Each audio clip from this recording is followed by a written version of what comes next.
اخباركم ايه؟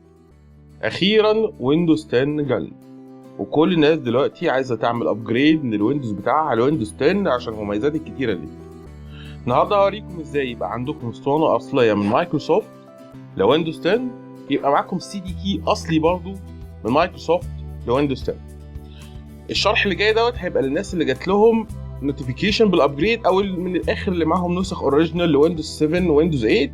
بس في الاخر برضو هقول لكم على طريقه للناس اللي ما جالهاش النوتيفيكيشن دي تحت، بحيث ان هم يقدروا ينزلوا برضو ويندوز 10 عندهم ويكون نسخه اصليه. اول حاجه هنعملها ان احنا هننزل تحت التاسك بار ونتاكد ان الايكون ده ظاهر عندنا اللي هو جيت ويندوز 10.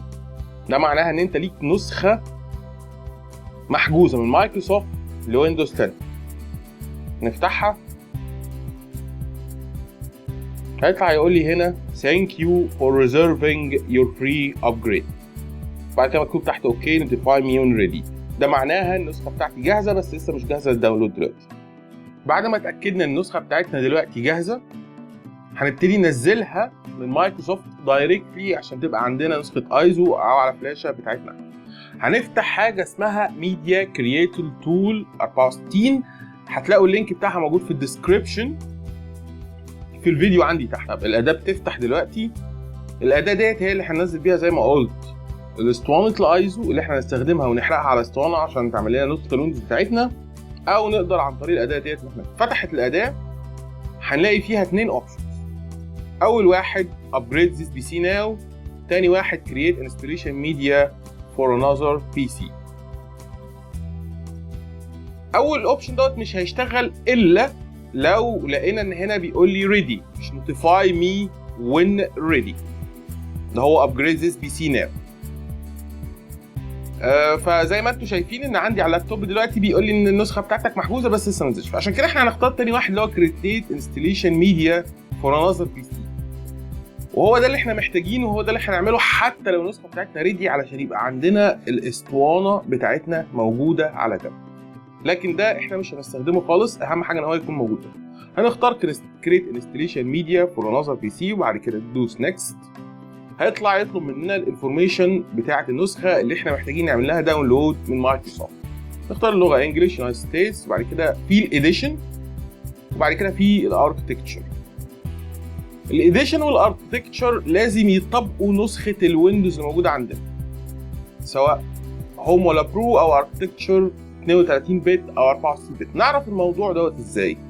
ان احنا نروح لزيس بي سي كده، رايت كليك، بعد كده نختار بروبرتيز. هنلاقي في عندنا الانفورميشن بتاعه البي سي او اللابتوب بتاعتنا كامله. هتلاقوه هنا عندي في الانفورميشن اللي ظاهرها على اللابتوب. ده نوع اللابتوب اللي هو MSI. تلاقيه بيقول لي ويندوز 8.1 برو، يعني انا ويندوز 8.1 بروفيشنال.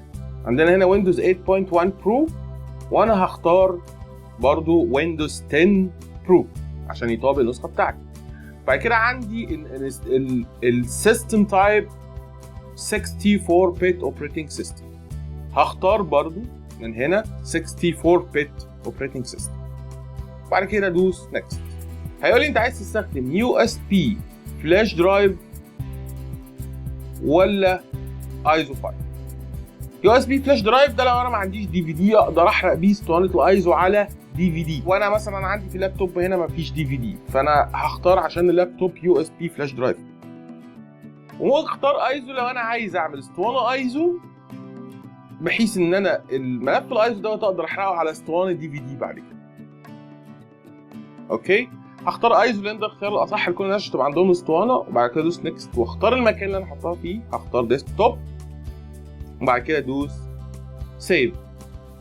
هيبتدي دلوقتي يعمل داونلود لويندوز 10.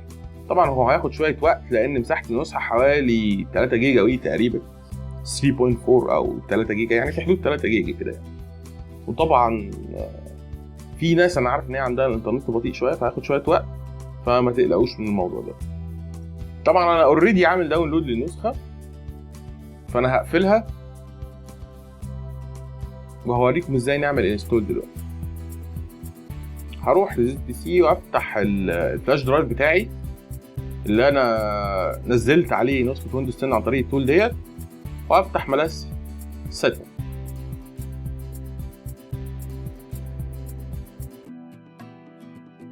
اوكي ويندوز، بعد كده هيقول لي preparing to install Windows 10. هو دلوقتي هيعمل preparing وهياخد شويه وقت في موضوع preparing ده. هو دلوقتي تقريبا خلص preparing 99% 100%. اوكي بيقول لي دلوقتي get important updates. يفضل دايما ان انتوا تعملوها قبل ما تعملوا ويندوز. بيقول لي داونلود اند انستول ابديتس، هو حتى بيقول لي ريكومندد اهوت او نوت رايت ناو. لو النت عندك فيه مشكله بلاش، بس انا عامه هعملها دلوقتي. بيعمل تشيكينج فور ابديتس، هاخد شويه وقت يا جماعه، ف ما تخافوش لو الموضوع طول شويه، خصوصا لو الحد عنده نت بطيء يعني. دلوقتي بيقول لي we are getting a few things ready. license terms، محدش بيقرا الكلام ده طبعا خالص، مع انه المفروض يتقري، بس مش مهم يعني. دوس accept. نبتدي تشيك بقى في الابديتس اللي احنا وافقنا عليها المره اللي فاتت. هي هتاخد شويه وقت وما تقلقوش. هوقف هنا دلوقتي واعمل سكيب. وصلنا ل 95% من التشيكن ابديتس، قرب يخلص اهوت. خدش وقت كبير قوي يعني. بيتاكد ان انا ريدي ان انا انزل ويندوز 10، بيتاكد ان الويندوز عندي ما فيهوش مشاكل، ما فيش حاجه هتكونفليكت مع ويندوز 10. ويندوز 10 ان شاء الله باذن الله يبقى فيه فيديوهات ليه تانية كتير للخصائص بتاعته وعلاقته بالجيمنج بالذات، بما ان انا جيمنج تشانل. making sure your PC have enough space، بيتاكد ان انا عندي مساحه كفايه. بيقول لي ready to install and Windows 10 ready to install Windows 10 Pro Keepers. هدوس install دلوقتي واشوفكم ان شاء الله باذن الله اثناء ما ويندوز 10 بينزل وبعد ما ويندوز 10 نزل. اوكي ادي ويندوز 10 بيعمل انستول، يعني هو سريع. هو على فكره على البي سي عندي ما كملش برضو حوالي ربع ساعه وكان نزل، وهنا برضو زي ما انتم شايفين هو سريع جدا، ماشي 7% 6% 9% 10%. هو سريع جدا. في ناس قالت ان هو كان بطيء قوي معاها وقعد فتره كبيره عبال ما الابجريد ده اتعمل، فلو بطيء عندك عادي. في ناس كان عندهم نفس الموضوع ده. وصل دلوقتي اهو ل 97% وقرب يخلص. هو ما خدش زي ما قلت لكم حوالي 10 دقايق بالكتير قوي. الموضوع سريع جدا. getting ready وخلص upgrade. اوكي بيقول لي hi there welcome back. بعد كده هختار next. دلوقتي بيقول لي اختار النتورك بتاعتي، اختار النتورك. طبعا هي متسيفه علشان ده بيقول لي get going fast. ده بيقول لي اختار السيتنجز بتاعتك.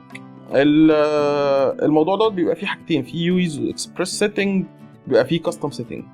انا دايما بختار كاستم سيتنج بس عشان انا بس ماسك الموبايل ومش عارف اعمل، مش عايز اخش على صفح كتيره، فانا اختار يوز اكسبريس سيتنج. على العموم كل سيتنج دي ممكن تتغير من جوه. دلوقتي بيقول لي نيو ابس فور ذا نيو ويندوز. ده مايكروسوفت ايدج اللي هو البراوزر الجديد مكان انترنت اكسبلورر، الله يرحمه. بعد كده عندنا فوتوز، ميوزك، موفيز اند تي في. اقول له نيكست. هنتكلم عن الحاجات دي كلها في فيديوهات جايه ان شاء الله باذن الله. شاشه اسودت وطلعني اللوجن سكرين زي اللي كانت موجوده عندي في 8.1 بالظبط، ما غيرهاش. دبل كليك. بعد كده ادخل الباسورد بتاعتي او البين كود بتاعي. كده دلوقتي بيقول لي ويلكم وهيفتح لي ويندوز 10. نفس الانترو بتاعت ويندوز 8.1. يجي يروح قال لي هاي، بعد كده we are setting things up for you. ودي هتاخد شويه وقت كده. بعد كده this won't take long. لا هو بياخد دقيقه او دقيقتين. هو بيقول لي this won't take too long taking care of a few things. ربنا يسهل ويخلص. let's start. كده تقريبا خلاص وفتح ويندوز 10 عندنا. دلوقتي هنقل انا بصور في الموبايل، هنقل دلوقتي التصوير مباشرة لشاشة اللابتوب. دلوقتي احنا ويندوز 10 نزل عندنا وجاهز. نخش نتأكد. اوكي ويندوز از اكتيفيتد. والف مبروك علينا، ويندوز 10 اصلي من مايكروسوفت، هيفضل معانا مدى الحياة. وعلى فكرة ده اخر فيرجن من ويندوز هتنزله مايكروسوفت، مش هينزل تاني. كل هينزل بعد كده مجرد ابديتس للويندوز. طيب دلوقتي هنبتدي نشوف او هنبتدي نجيب السي دي كي للنسخه مايكروسوفت الاوريجينال اللي احنا نزلناها.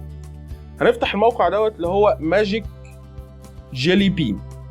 اوكي، هتلاقوا اللينك بتاعه في الديسكريبشن تحت، وهننزل منه ابلكيشن اسمه برودكت كي فايند. هنختار فري ونختار الداونلود. النسخه الفري كافيه جدا. نختار ديسكتوب كده، سيف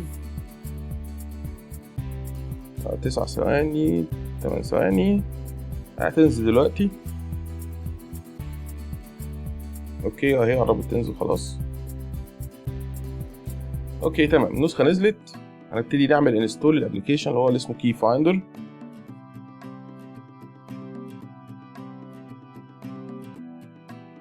اوكي دوس نيكست، بعد كده اكسبت ذا اجريمنت، نيكست.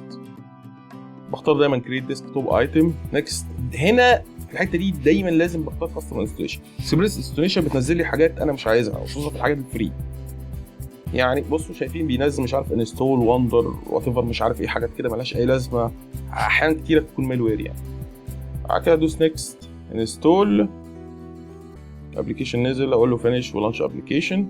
الابلكيشن فتح قدامي اهوت، في الانفورميشن بتاعت جهازي كلها، ومن ضمنهم السي دي كي بتاعي، برودكت بارت انستول فروم برودكت اي دي والسي دي كي الخاص بي.